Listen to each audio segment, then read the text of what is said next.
हम सभी के मन में कभी न कभी ये बात तो आती ही है कि भगवान जो भी हमारे या दूसरे के साथ करते हैं वो हर बार सही नहीं होता।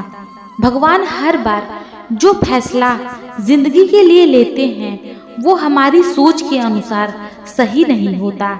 ऐसे में हम ये सोचते हैं कि अगर मैं भगवान होता या भगवान की जगह होता तो ऐसा नहीं होने देता, या फिर कुछ अलग करता, या सबकी जिंदगी में सिर्फ खुशियां और पैसा दे देता। इस दुनिया में अलग अलग धर्मों के लोग हैं और अपने धर्म के अनुसार हर किसी के अपने अपने भगवान और उनकी अपनी अपनी शक्तियाँ।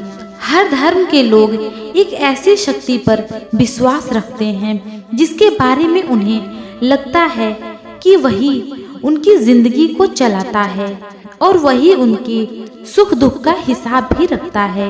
लेकिन जब हमारी जिंदगी में बहुत तकलीफें या मुसीबतें आती हैं तो हम उस ऊपर वाले की करनी पर शक करने लगते हैं और ये सोचते हैं कि अगर हम उनकी जगह होते तो सब कुछ ठीक कर देते, दुनिया में खुशियां ले आते, लोगों की जिंदगी बदल देते या कुछ और।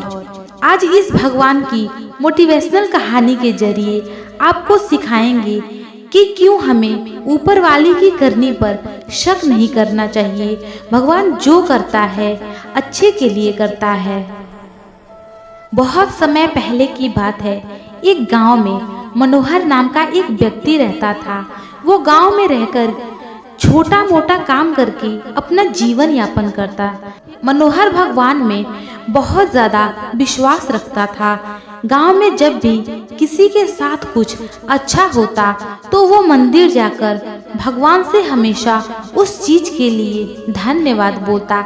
लेकिन गांव में जब कभी किसी के साथ कुछ बुरा होता तो भगवान के सामने जाकर उनसे सवाल करने लगता।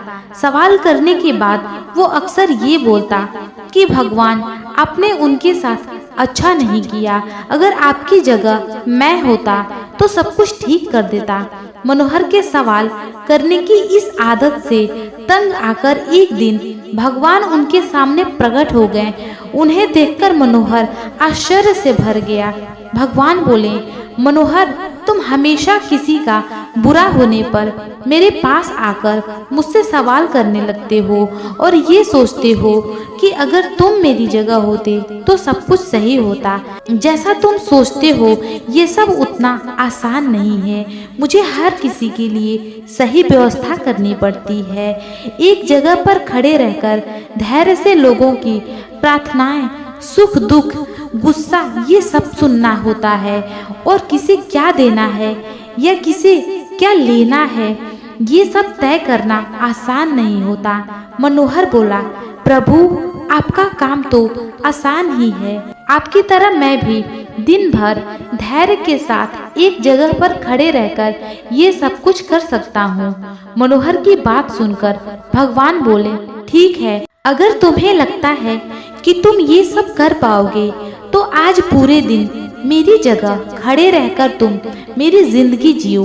लेकिन एक बात ध्यान रखना, मंदिर में हर कोई अपनी इच्छा के अनुसार कुछ ना कुछ मांगेगा। कुछ अच्छा बोलेंगे तो कुछ बुरा बोलेंगे।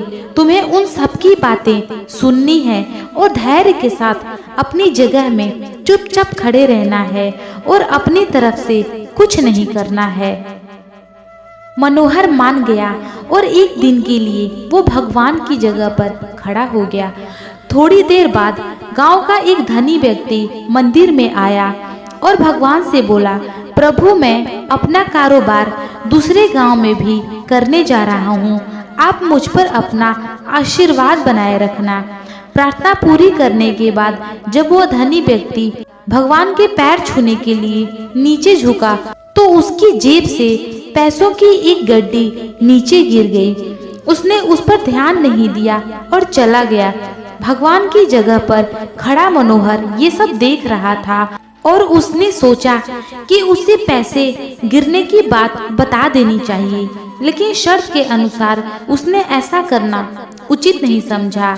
उसके जाने के तुरंत बाद मंदिर में एक गरीब व्यक्ति आया और उसने भगवान से कहा, प्रभु गरीबी के कारण मेरे परिवार को 2 वक्त की रोटी मिलना भी बहुत मुश्किल हो गया है और ऐसे में मेरी माँ भी बीमार हो गई है। उसके इलाज के लिए भी मेरे पास पैसे नहीं हैं। प्रभु मेरी मदद करिए।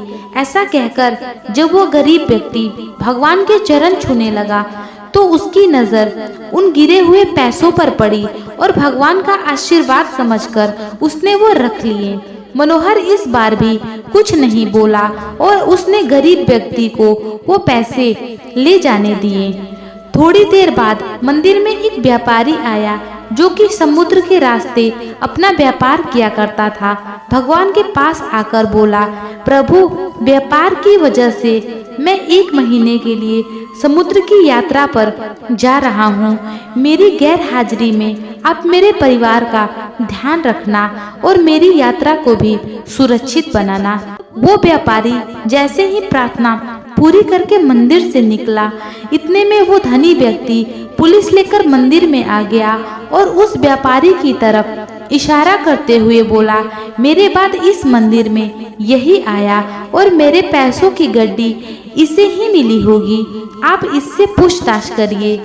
उस व्यापारी ने पुलिस को काफी समझाया कि वो गड्डी उसके पास नहीं है, लेकिन पुलिस ने उसकी एक ना सुनी और उसे पकड़कर ले जाने लगे।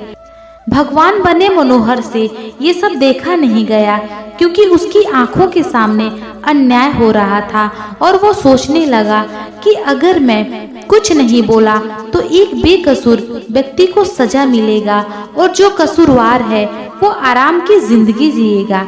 ऐसा सोचकर मनोहर बोल पड़ा और उसने सारी बात बता दी। पुलिस उस व्यक्ति के पास गई और उससे पैसे लाकर उस धनी सेठ को दे दिए।